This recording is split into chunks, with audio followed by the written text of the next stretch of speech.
Hi, Armin. Hi. Hi. A State of Trance 600. Can you tell what have been the developments over the years in trance music? If you think back about all your editions. If I think back about the developments of trance music since 2001, well, first of all, the big change is the way we produce trance. You can clearly see that when I started the radio show, everything was being produced outside the box. You had a big mixer and all the analog gear and a big sequencer, and everything right now is being produced in one computer, usually. So the technique in which we make trance music has changed drastically, which has obviously changed the sound a little bit. The tracks right now sound a lot more in the box, you know. It sounds a lot more processed, a lot more compression. There's a lot of influence from electro records. You hear a lot of electro bass lines, minimal percussion. But what I like about trance music is that there's still a few elements like, you know, it's euphoric, it's uplifting, it's energetic. Those elements are usually in a trance record. And also I want to give a big respect to all the trance producers, because out of all the genres of music, it's one of the genres that really managed to develop a sound. If you listen to a trance record right now, you compare it to the end of the 90s or when I started the radio show, the records sound different, but the energy is still there. I think the production now is a lot better because the impact on the dance floor is a lot bigger. So I really want to give credit to the trance producers for that, because they've managed to keep an open mind to all the genres out there. Whereas as you listen to other music genres like techno or house, of course these genres have progressed, but they haven't been looking to other genres. So trance music has been able to develop because of the open mind of a lot of young producers. What are you going to do with the State of Trance 600 edition? State of Trance 600, we're going to do another world tour.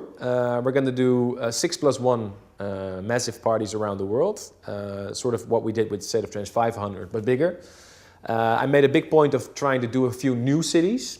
We're going to start the tour on February 14th. It's still a secret where we're going to do that, but the first big one is going to be in Mexico City on February 16th. So that's going to be pretty nice. Then we're also going to go to Kuala Lumpur in Malaysia for the first time. Really proud and happy we're going to go there. Sao Paulo, that's going to be pretty interesting to go there. Beirut, we've never been to Beirut with the State of Trance, so that's going to be pretty cool. Den Bosch, I've also announced Miami and Belarus, and in the next couple of weeks on the radio show I will announce a few more cities where we're going to go.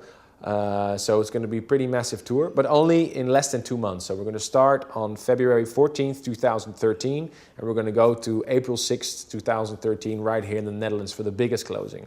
And how did you pick these cities? I picked these cities, well, of course, based on the campaigning from the fans.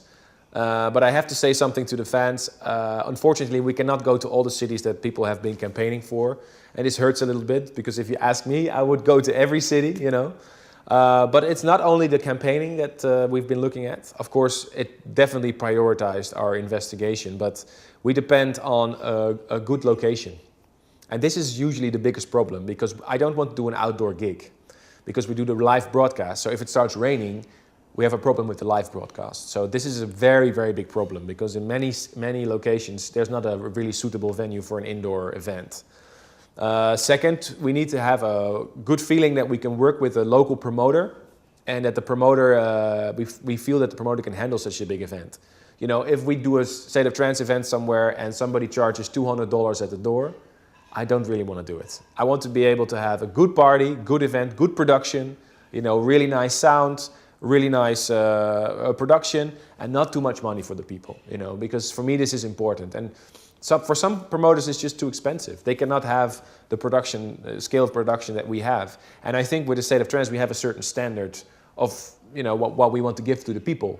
So at the end of the day, unfortunately some cities we couldn't go to because the promoter just wanted to ask the visitor too much money, or couldn't find a sponsor to help him sponsor the event.